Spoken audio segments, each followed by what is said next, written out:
할렐루야, 반갑습니다. 지난 한 주간도 하나님 은혜 가운데 평안하셨습니까? 오늘 말씀은 이제 사무엘서 3장 말씀, 이제 엘리 제사장과 사무엘이 등장하는 장면입니다.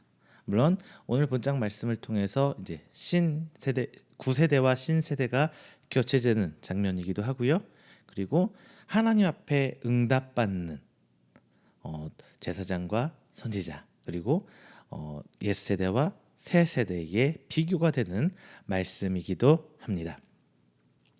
그래서 오늘 말씀, 이 사무엘서의 주인공은 오늘 말씀 주인공인 사무엘과 그 이후에 등장하는 다윗 왕의 이야기입니다. 앞서서 사무엘 선지자서가 시작되기 이전 세대인 사사 시대에는 인간의 죄, 특히 이스라엘의 죄가 가득 찼던 시대로 묘사해주고 있습니다. 사사기서 21장 25절에 이렇게 말씀해주고 있습니다. 그때에 이스라엘의 왕이 없으므로 사람이 각기 자기의 소견에 옳은 대로 행하였더라. 이렇게 인간의 죄에 대해서 한탄하시는 하나님의 모습을 끝으로 사사기서는 맺습니다. 그리고 마지막 사사 삼손을 끝으로 사사기서를 마칩니다. 그래서 하나님께서 하나님 왕국의 예표인 이스라엘 왕국을 세우시고 이제 그들이 원하던, 이스라엘 백성이 그리고 바라던 그 왕을 세우시는 그 과정이 이제 사무엘서에 나타납니다. 인간의 죄로 인해서 실패할 것 같지만 하나님께서는 하나님의 방법대로 하나둘씩 이루어 가십니다. 엘리 제사장에게 사무엘 선지자로, 그리고 사울 왕에서 다윗 왕으로 이렇게 하나님께서는 옮겨가세요. 그리고 무엇을 보이시냐? 실패에서 성공으로 그 모습을 하나님께서는 전환시키고 있습니다. 오늘 본문 말씀은 하나님께서 처음 사무엘을 부르시는 장면입니다. 그런데 첫 부르심과 엘리 선지자와 사무엘이 얘기하는 장면을 보면은 참 어찌해야 할지 모를 내용입니다. 하나님께서 사무엘을 부르세요. 사무엘아, 사무엘아. 그리고 하신 첫 말씀은 이제 그거죠. 사무엘아, 사무엘아 불렀을 때 사무엘이 하나님 앞에 응답했을 때 주신 첫 번째 말씀은 엘리 제사장에 대한 저주의 말씀을 하나님께서는 사무엘에게 전합니다. 엘리 제사장의 치부를 그의 아들과 같거나 혹은 그의 가장 아끼는 제자 사무엘에게 전합니다. 엘리 제사장은 또한 사무엘이 어떤 사람입니까? 아버지이자 스승이고 그가 어려서 배운 모든 것을 다 가르쳐준 사람이 바로 엘리 제사장이에요. 물론 홈리와 비니아스가 잘못하긴 했지만 그들은 형제나 다름없이 잘한 사람이었을 거란 말이에요. 그런데 그 엘리 제사장과 홈리와 비니아스의 저주에 관한 이야기를 하나님께서 처음 주신 이야기입니다. 얼마나 사무엘 입장에서는 당황했을까요? 그렇죠? 엘리 제사장이 나중에 사무엘을 불러서 얘기합니다. 하나님이 도대체 뭐라고 얘기하시던? 빼놓지 말고 하나 모두 다 얘기해. 안 그러면 나도 너 용서하지 않을 거야. 뭐 이런 식의 이야기죠. 그 얘기를 들을 때 사무엘은 어떤 심정이었을까요? 부모같이, 그리고 가족같이. 물론 사무엘 나이가 얼마 되지는 않았지만 평생을 가르쳐준 스승이자 아버지인 그 엘리 제사장에게 하나님이 치부를 드러내시고 그에게 저주하시는 그 말씀을 전할 수 있었을까요? 물론 사무엘은 그 이야기를 전합니다. 그리고 우리가 잠시 주목해야 할 것은 이 사무엘과 엘리 제사장의 반응이에요. 엘리 제사장은 자신의 아들들의 횡포를 이미 알고 있어서 그 죄를 알고 있었어요. 그리고 이미 2장 27절 36절에서 하나님께서는 엘리 제사장을 이미 책망하고 경고의 말씀을 하셨습니다. 그리고 나서 사무엘에 대한 예언의 말씀도 하셨어요. 고로 하나님께서 엘리 제사장의 이 심판을 유예시켜줬던 걸까요? 아니죠. 사무엘에게 그 바톤을 옛 세대에서 새 세대로 그 바톤을 넘겨주면서 그 사역이 이어가기를, 앞 세대를 정리하고 뒷 세대로 이어가기를 하나님께서는 기다렸었던 것 같습니다. 엘리 제사장은 이렇게 사무엘의 말을 듣고 18절 이렇게 얘기합니다. 이는 여호와의 신이 선하신 대로 하실 것이니라. 이미 과거에 들었지만 다시금 확인하게 된 그 하나님의 심판, 하나님의 그 저주를 엘리 제사장은 오히려 담담하게 받아들입니다. 자, 여러분, 우리는 항상 하나님의 응답을 기대합니다. 기도에 대한 응답도 있지만 우리 삶에서 하나님의 어루만지심, 하나님의 동행하심, 혹은 하나님께서 내게 주시는 어떠한 제시해 주시는 길들을 모두 응답이라는 것을 통칭하자면 우리 신앙생활은 끊임없이 하나님의 응답을 갈구하는 삶일 거예요. 대부분 그런데 이 응답을 기대하는 마음에서 나의 바람에 대한 하나님의 긍정적인 어떠한 반응을 기대하는 것이 대부분일 겁니다. 또 어떤 사람, 이런 사람도 있을 거예요. 선택의 기로에 있어서 하나님의 그냥 일방적인 이끄심도 기대하기도 할 거예요.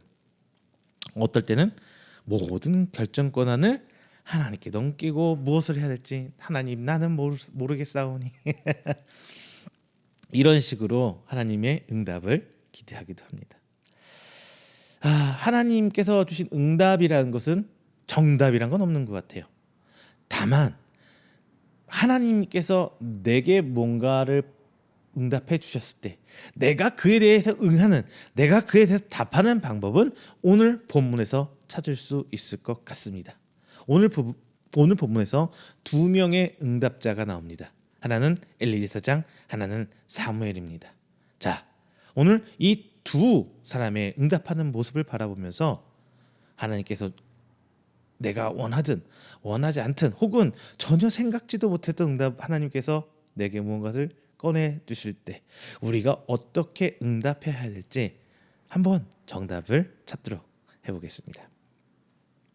먼저 우리는 하나님의 부르심을 들을 줄 알아야 합니다.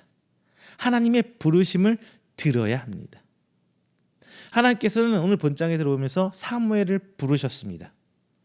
자, 사무엘은 어머니 한나의 기도로 말미암아, 서원의 기도로 말미암아 이제 젖을 떼자마자 엘리 제사장에게 갑니다. 그래서 성전으로 가서 자라나게 돼요. 그래서 물론 엘리 제사장뿐만 아니라 그 레위 지파의 성전에서 일하는 정말 수많은 하나님의 법궤를 모시는 그 제사장들의 모임 집단 안에서 하나님에 대해 정말 많은 것을 배우고 자라납니다. 그리고 하나님께서 어떻게 일하시는지 아마 그는 배웠을 거예요. 그런데 당시 사무엘은 하나님에 대해 무지했습니다. 그런데 저는 또 다른 추측을 하나 해봅니다. 과연 이스라엘 백성이 사무엘에게 뭔가 알려줄 수 있었을 만큼 하나님에 대해서 알고 있었겠느냐? 저는 아니라고 생각을 해요. 왜? 지금 오늘 장면이 어디예요? 사사기의 끝 장면이죠. 그리고 이제 왕이 열린 사울 왕의 직전 사이예요. 사사기와 이제 왕국 시대가 열리는 그 사이의 시점인데, 사사기의 끝을 제가 뭐라고 시작했죠? 왕이 없으므로 자기 보기에 선한 대로 했더라. 하나님 죄를 지적하고 있는 거거든요. 그런데 그런 상황에서 얼마나 이스라엘 백성이 과연 하나님에 대한 지식이, 하나님에 대한 은혜를, 하나님에 대한 어떠한 것, 모든 것들 잘 할 수 있고 전달 잘 해왔겠느냐? 저는 조금 부정적으로 생각하고 있습니다. 왜? 그때는 전반적으로 어두웠던 시기거든요. 어쨌든 오늘 하나님께서 사무엘을 부르실 때 사무엘은 어찌할 바를 몰라 합니다. 하나님께서 한 번, 두 번, 세 번씩이나 부릅니다. 그런데 오늘 본문 사무엘이 이제 어떻게 할 바를 몰라서 스님 엘리를 찾아갑니다. 엘리를 찾아가요. 자, 그런데 우리가 생각해야 될 건 이거예요. 내가 하나님에 대해 아는 지식과 하나님의 응답 혹은 하나님 내게 주신 은혜를 깨닫는 것과는 좀 전 다른 부분이라고 얘기를 해요. 하나님께서 뭔가 우리에게 응답해 주실 때는 우리가 알지 못하게 주실 때가 훨씬 많아요. 성경을 통해서 지혜를 깨달았다면 그것을 알아갈 수 있겠죠. 근데 성경을 통해서 지식, 하나님이 뭔가를 과거 역사적 지식을 알고 하나님께 이랬다 저랬다 단순히 이것을 안다면은 우리는 하나님께서 올바로 알 수가 없어요. 지식적으로 하나님의 모든 말씀을 성경 안에 넣어놓지만 그게 다 성경은 곧 하나님이에요. 근데 하나님이 곧 성경이 될 수는 없어요. 왜? 저는 그렇게 생각해요. 하나님이 우리에게 인간에게 허락하신 일부분의 진리가 저는 성경 말씀이라고 해요. 고로 성경은 진리가 맞습니다. 하지만 하나님 전체를 성경 안에 다 녹여낼 수는 없을 거라고 생각을 해요. 성경을 통해서 하나님의 지식을 일부분 열어주신 거예요. 계시록도 마찬가지죠. 마지막 때에 대한 지식을 일부 세례 요한을 통해서 세례 요한이다. 사도 요한에게 일부 열어주신 거잖아요. 환상을 통해서 다 알려주진 않아요. 그나마 알려주신 것도 비밀로 쌓여서 알려주고 계세요. 자, 하나님의 부르심에 대해서 우리는 다 알 수는 없어요. 하지만 하나님께서는 너 왜 그때 응답하지 않았어? 왜 너 그러고 있었니? 라고 책망하지는 않습니다. 오히려 성경은 7절에서 사무엘의 그 모습을 변호해주고 있어요. 7절 사무엘이 아직 여호와를 알지 못하고, 즉 하나님에 대한 지식이 없었다는 것을 단순히 얘기하는 게 아니라 아직까지 인격적인 하나님과의 만남이 없었다는 거예요. 하나님에 대해서 만남이 없었다는 거예요. 이게 하나님인지 뭔지, 이게 내가 헛소리를 들은 건지 아직 구분하지 못했다는 거예요. 우리도 마찬가지입니다. 어려서부터 성경을 외우고 성경을 위해서 배우고 주일학교, 중고등부, 뭐 성경 공부 무슨 반, 성경 대학 뭐 다 하고 왔더라도 내 삶에서 하나님과의 인격적 만남이 없었다면 우리는 하나님의 그 나를 부르시는 것을 깨달을 수 없어요. 깨달을 수 없어요. 이게 뭔지, 이게 하나님 뜻인지 아닌지.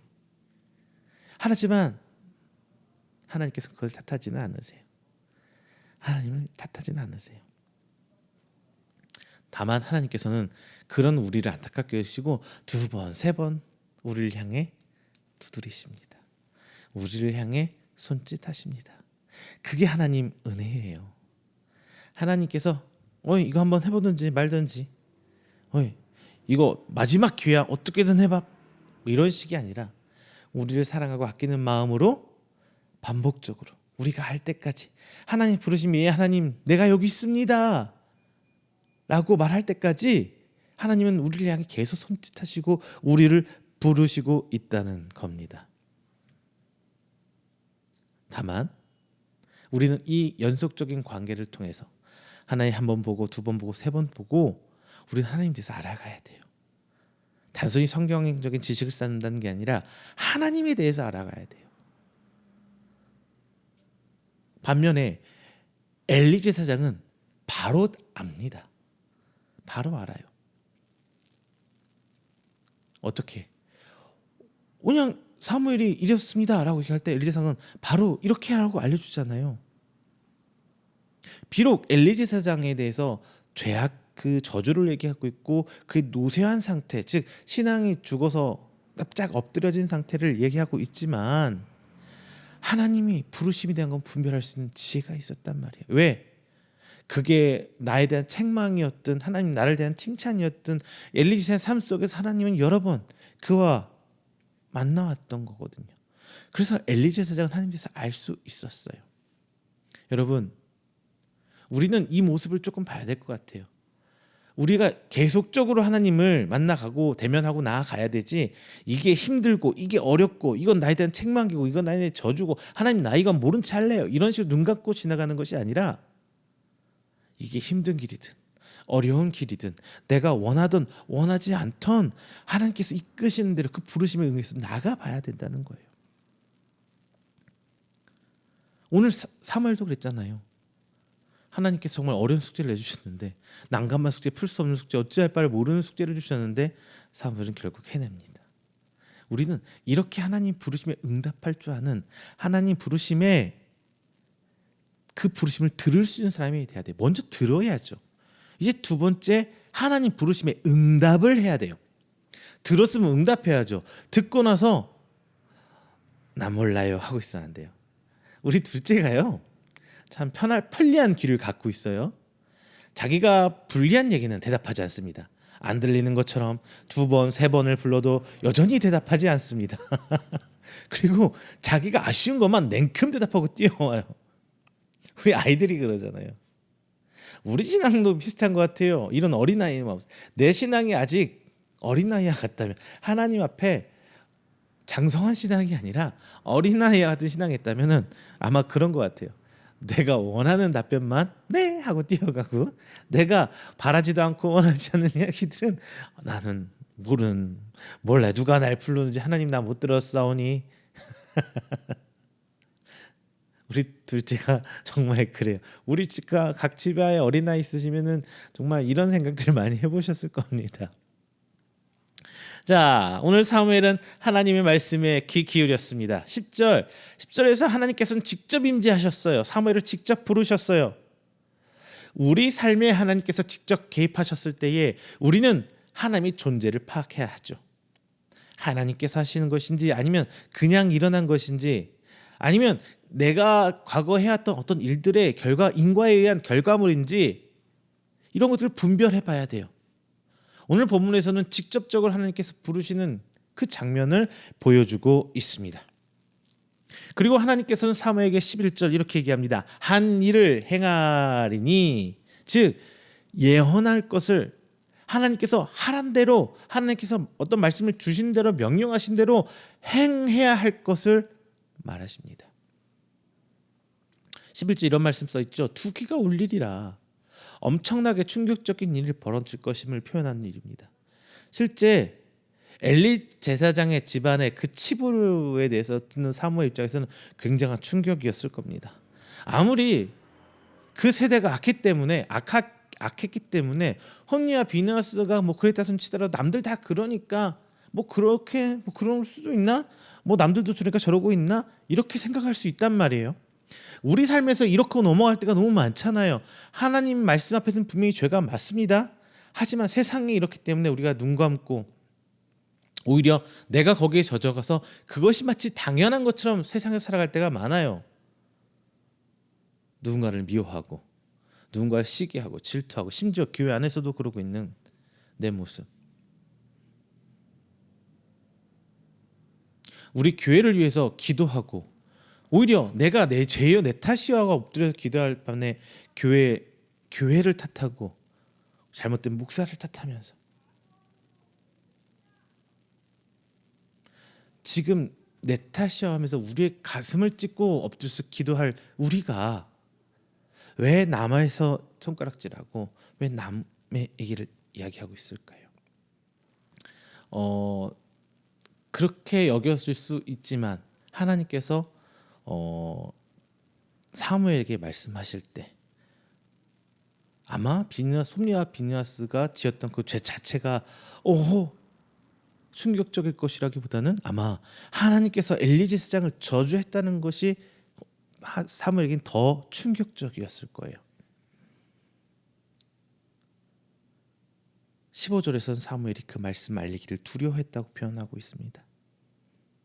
그러나 사무엘은 결코 하나님의 말씀을 잘못 듣거나 자기 뜻대로 이해하지 않고 하나님께서 하고자 하는 말 그대로 들었고 그대로 전달했습니다.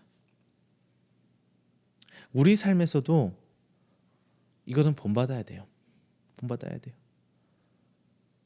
하나님이 원하시는가로 가야지, 하나님 말씀을 적당히 버무려서 내 생각과 내 가치관으로 버무리는 거에 대해서 우리가 익숙해지면 안 돼요.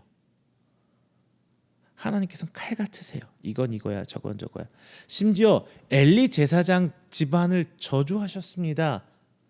비록 죄가 있다고 하지만 하나님께서는 잘못된 건 잘못이라고 책망하시고 심판하셨습니다. 우리 신앙생활하면서 이거 착각하지 마세요. 제가 좀 두려운 얘기 하겠습니다. 무서운 얘기 말씀드릴게요.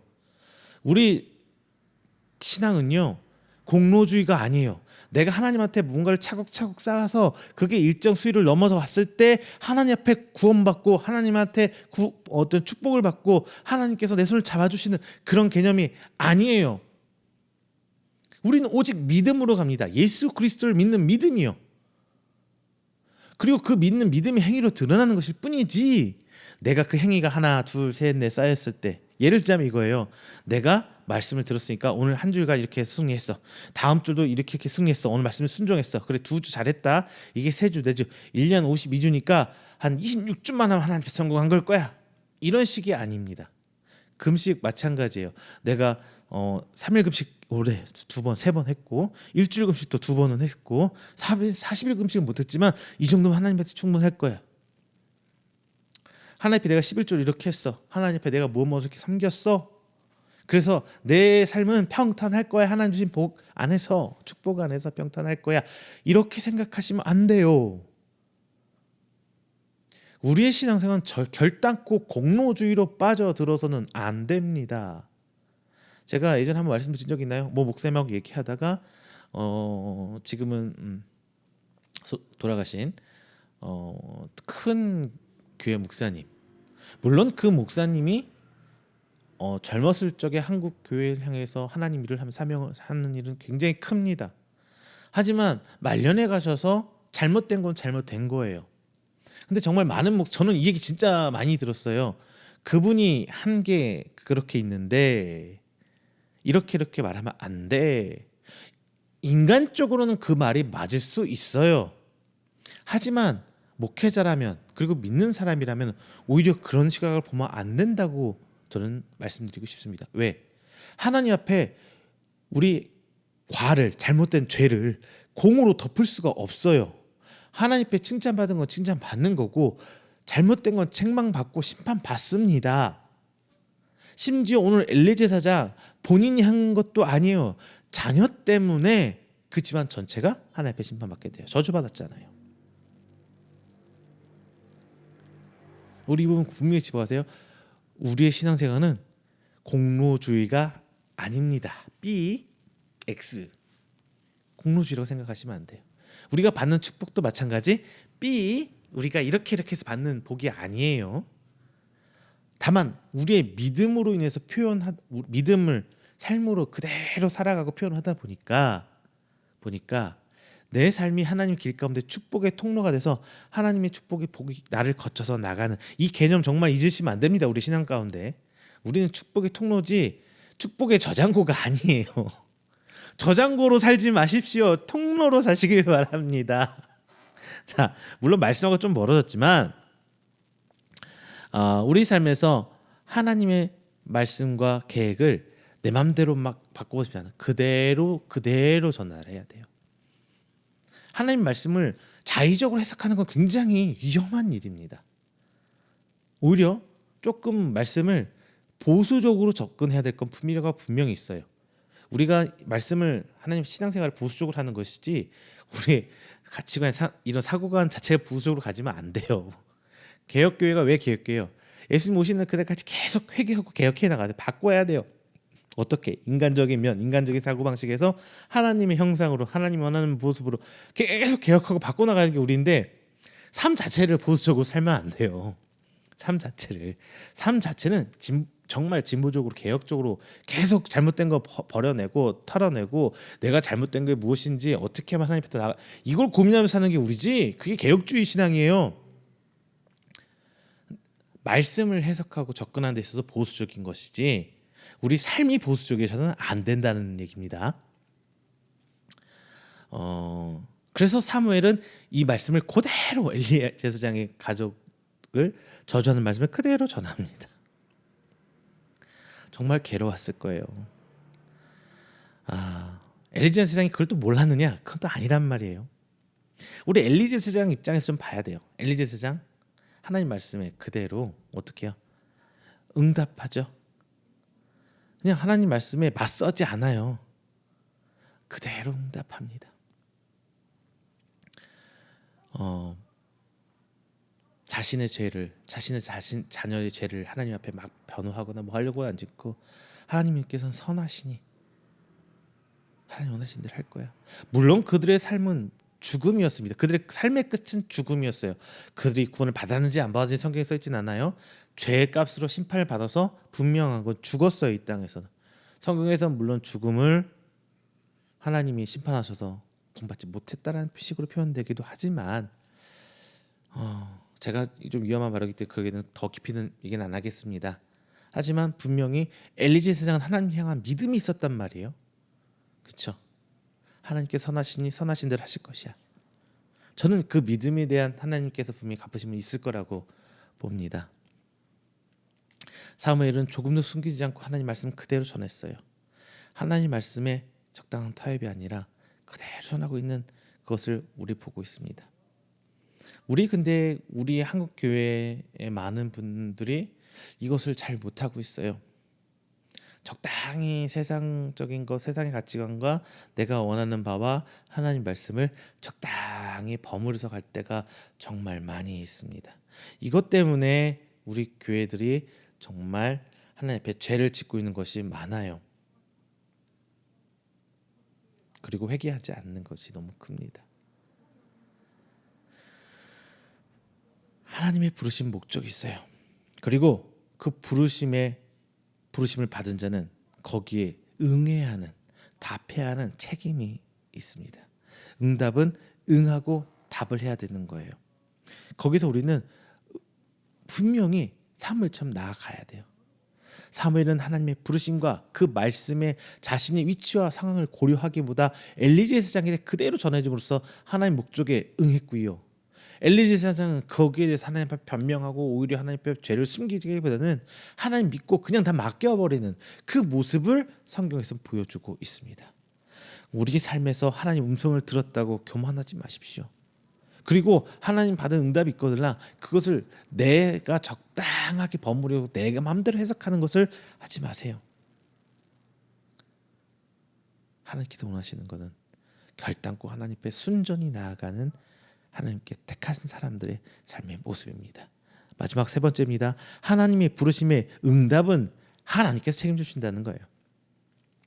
하나님께서는 일하고자 하실 때 하나님이 백성을 택해서 불러주세요.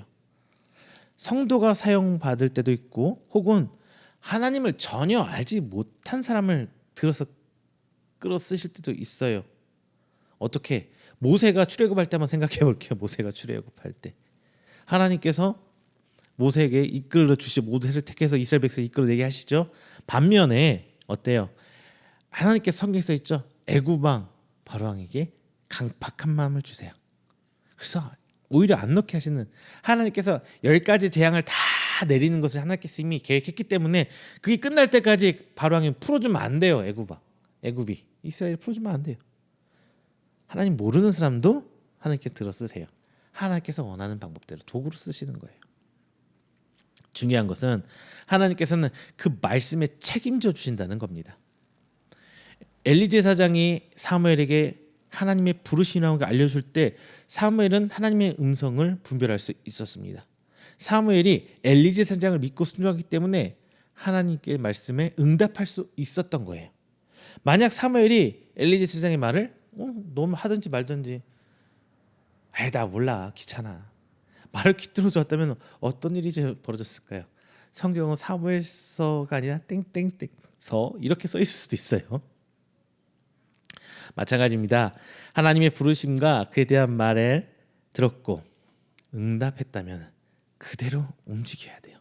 그럴 때 하나님, 내가 행할 때 나는 그 과정에서 쓰임받은 도구일 뿐이지 그에 대한 결과는 하나님이 지어 성취하는 거거든요. 그럴 때 하나님께서 책임져 주시는 거예요. 하나님 음성 들었다고 해서 난 가만히 있는데 하나님께서 알아서 막 밀어서 행해 주시는 게 아니라 내가 그 말씀을 듣고 뛰쳐나가야 돼요. 제가 지난주 말씀드렸나요? 아브라함 얘기하면서 아브라함이 잘한 거 진짜 하나 없어요. 하나님에 대해서 아는 지식도 없어요. 우상 만들어 팔던 아버지 밑에 자란 아브라함이 뭘 알고 뭘 잘했었겠습니까? 그냥 하나님께서 주신 말씀에 순종 행했던 거 그거 하나예요.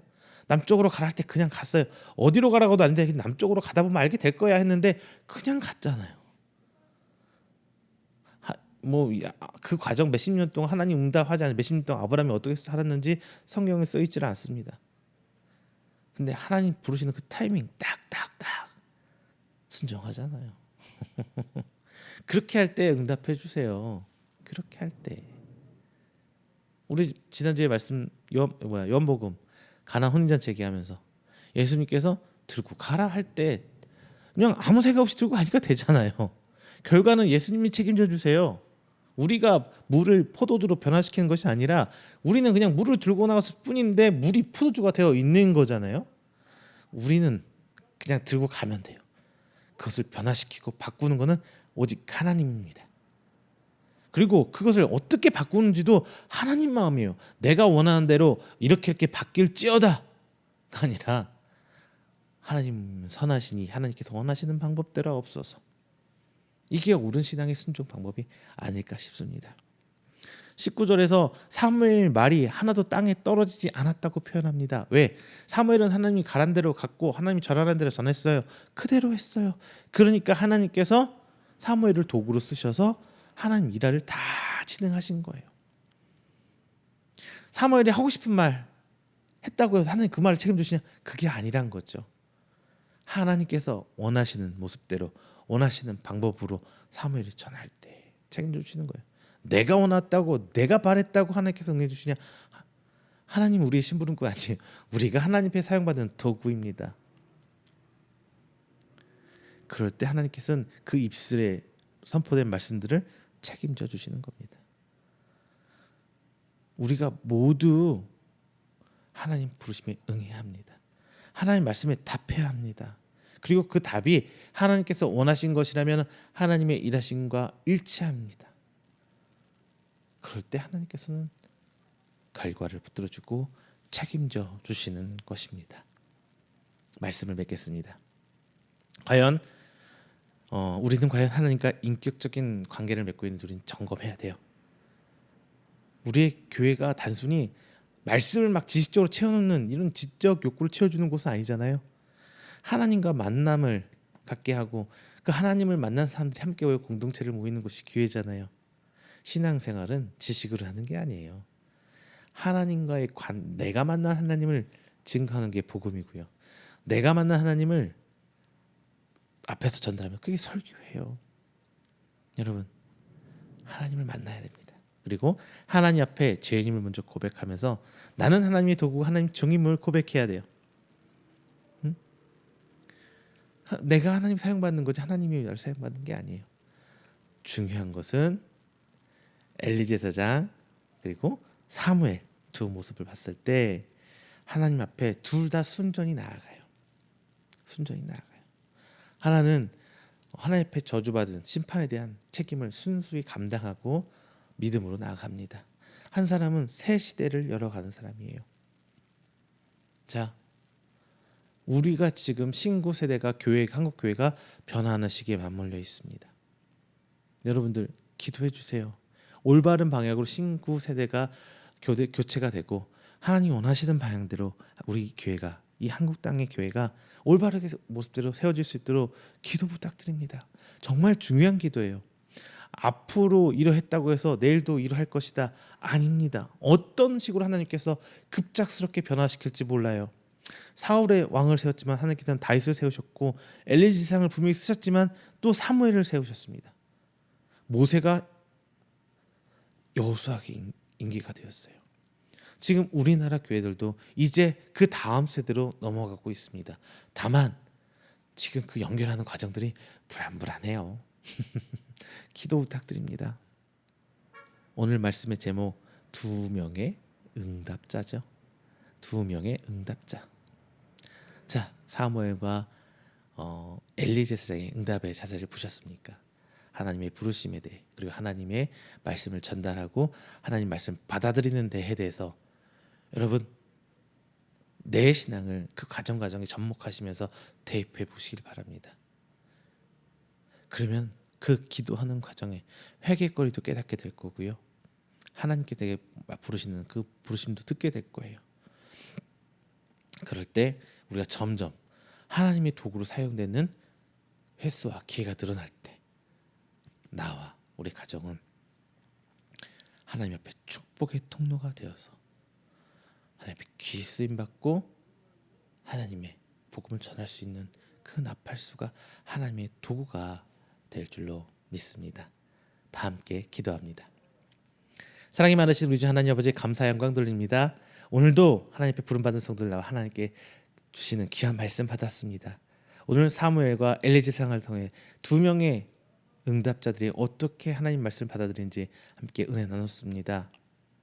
하나님, 비록 그들이 하나님 앞에 받은 모습은 달랐지만 둘 다 하나님 앞에 순종하는 모습으로 나아갑니다. 그럴 때 하나님께서는 과거에서 내일로 하나님 사역을 진행하셨습니다. 비록 엘리제 세장의 그 자녀의 죄로 인해서 그 가정이 죄를 받았지만 하나님을 향한 신뢰를 보여주는 엘리제 세장의 모습, 그리고 비록 내 가슴을 후벼 짜고 그 과정이 어찌 할 바를 몰라 힘든 하나님께서 주신 말씀이었지만 그 말씀에 순종하는 사무엘, 이 두 응답자의 모습을 통해서 하나님께서는 내일을 여셨습니다. 그리고 이스라엘 가운데 하나님의 왕국을 여셨습니다. 주님, 오늘 우리의 삶이 이 엘리제 세장의 모습과 사무엘 모습이 둘 다 있을 줄 압니다. 내 안에 역사하시사 나를 통해 하나님 왕국을 열 수 있는 그 사용받는 도구가 될 수 있도록 주님 아버지 붙들어 주시옵소서. 오직 하나님 말씀을 붙들고 나아갈 때 하나도 변하지 않고 그 말씀 그대로 순종해 나아갈 때 하나님께서 그 모든 말씀 책임주시고 우리의 삶이 오직 하나님께 나아가는 귀한 축복의 통로로 사용하여 주시옵소서. 이 모든 말씀 사랑이 많으신 예수 그리스도의 이름으로 기도드립니다. 아멘.